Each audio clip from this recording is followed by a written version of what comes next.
Hi, in this video I'm going to teach you a meta strategy on how to get really good at anything. Now basically this is a variation of the kind of strategy that people who tend to get very good at something quickly tend to follow in one variation or another. There's 6 steps to the strategy, and when you apply what I share here, you're going to find that any area of your life that you want to improve and get a lot better at, you'll be able to do so much quicker and with greater ease. And also hopefully as I go through the strategy, you'll be able to identify areas where maybe you aren't performing that strategy as well as you can, and that'll help you improve a particular area where you might be stuck.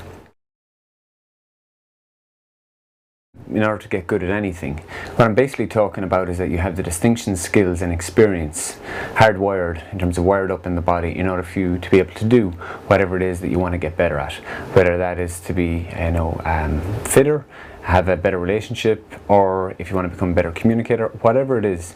So the first step in the strategy is that you need to set a clear and specific outcome. Basically what I mean is something tangible in the world that you can refer to as, when I have achieved X outcome, this is what I'm going to be doing. You need to be able to tie it down to a specific behavior, because if you can't tie it down to a specific behavior and describe to somebody else what it is that you will be doing when you're successfully achieved the set outcome, then you're going to find that your brain's going to have a more difficult time knowing what to do, and also knowing what to practice and how to improve, etc. So when you're looking at setting that clear, specific goal or outcome, what you want to look at is a couple of sub areas. One is that you want to look at the scope. You know, if somebody says I want to be able to run a marathon and they want to get really good as a runner, that's a very big scope project. So what you want to do is be able to break it down into individual tasks, what in NLP we call task decomposition. We're able to identify each of the sub bits of that particular goal, so that you can then begin to work on each of them in sequence or in parallel, depending on the strategy you're going to follow. You also want to look at what resources you've got. What resources do you need to bring to bear in order to get from where you are right now to where you want to be? And third thing is you need to obviously look at the timeline, which is basically what kind of time frame have you got between where you are right now to actually achieving the goal. Second step, it's an obvious step, but it's one that's often overlooked, and that basically is try and find somebody who's already achieved what it is that you want to achieve. In NLP we talk a lot about exemplars and modeling. You know, basically in this age there's so many different resources, whether it's books, people, seminars, or friends or colleagues that you can draw on, and they don't have to have the whole strategy. They may just have a particular component of it. It's wonderful if you can find somebody who's done exactly what you want to do, and if you do find somebody like that, whether through a book resource or through a colleague, etc., that you can talk to, you want to identify what are the essential aspects that were necessary in order for them to succeed to get to the outcome. And then obviously evaluate where you are right now. Are the conditions much the same in order for that strategy to be effective for you? The third step is that once you have basically set your specific goal, found somebody who's already done it, or if not, created an effective strategy to get you from where you are to where you want to be, is you got to immerse yourself in it. You got to practice. No skill, no matter any NLP trainer or anybody else for that matter, can do an unconscious installation as it's known, and kind of do a matrix upload. It doesn't work like that, as of yet at least. So what you need to do is obviously practice, and practice specifically in terms of immersing yourself in each of the core areas, the skills. For example, if you want to become a better athlete, that you specify exactly what that is in sensory terms, and then when you're practicing, say if it's let's say it's martial artists, that you've got a particular move, a kata, that you do over and over until you've got that exactly right. But then once you've got that down and you've done the practice, the people who tend to do really well is they tend to celebrate the win. So as you're progressing, notice how far you've come rather than how far you've got to go. If you do that, you'll find that one, you'll be motivated and you'll be continually impressed with how well you're doing, but secondly is that you're staying focused on the next tangible objective of what it is that you're trying to achieve. The fourth step in terms of how to get good at anything is to review your progress regularly.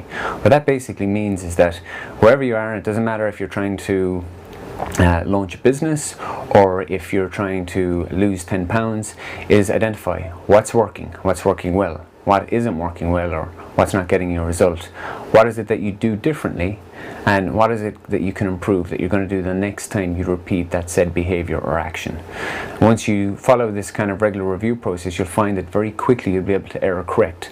A big mistake that a lot of people make when they try and get good at something, or even just trying to achieve a goal, is they don't regularly review, and also they don't even know what they're looking for. They aren't able to identify what is the criteria to let them know ahead of time if they're being more effective and successful at getting that outcome or not.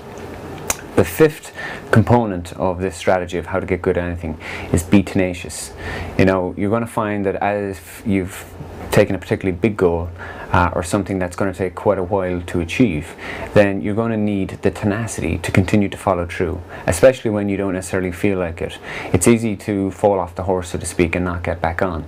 So what you can do in terms of being tenacious is also enroll other people or suitable motivation systems, things that when you achieve X part of a particular outcome that you're going to reward yourself with. Could be simple as going to cinema, could be spending an evening with friends, something that once you achieve X part of the overall goal that you're going to reward yourself and benefit, and basically a benefit that you enjoy and that is a suitable motivator for you. But you need that tenacity, and people who tend to get really good, they're tenacious. There's not any specific magic. They're very determined, they tend to persist with it. Lastly, the sixth part of the strategy is take complete responsibility. What that basically means is that you're not if you're not getting the result that you want, that you're not blaming somebody else, blaming a particular field, blaming a particular book or author, etc. It's your job, if it's your goal and it's your life, to decide up front ahead of time if the time and effort and potentially money you're going to invest in order to achieve your goal and your outcome, if the person in question actually can deliver the results. And sure, sometimes it can be a bit hard to figure that out ahead of time, but there's a lot that you can do in terms of up front. But ultimately, if you're committed to getting to this outcome, one of the things that anybody who's very successful at achieving particular outcomes over and over and getting really good at anything, whether that's learning a language or losing weight or whatever the particular outcome is that they take complete responsibility for achievement of that goal. So for your own life, a good suggestion is, the strategy I've just run through there, the 6 steps of it, run through it yourself if you've got a particular goal or something that you're looking to achieve, and look to identify what you can apply. And if you're also working towards a particular goal or outcome right now and you're not getting the speed or the results as quickly as you'd like, identify, if, for example, if you're in NLP, have you set a clear specific goal? Not a generic, I want to be a better hypnotist, or I want to be a better NLPer, or I want to be able to persuade people, etc. But a specific, I want to do this action. I want to be able to get in front of an audience and hold their attention, or I want to be able to do a conversational change using a technique called X.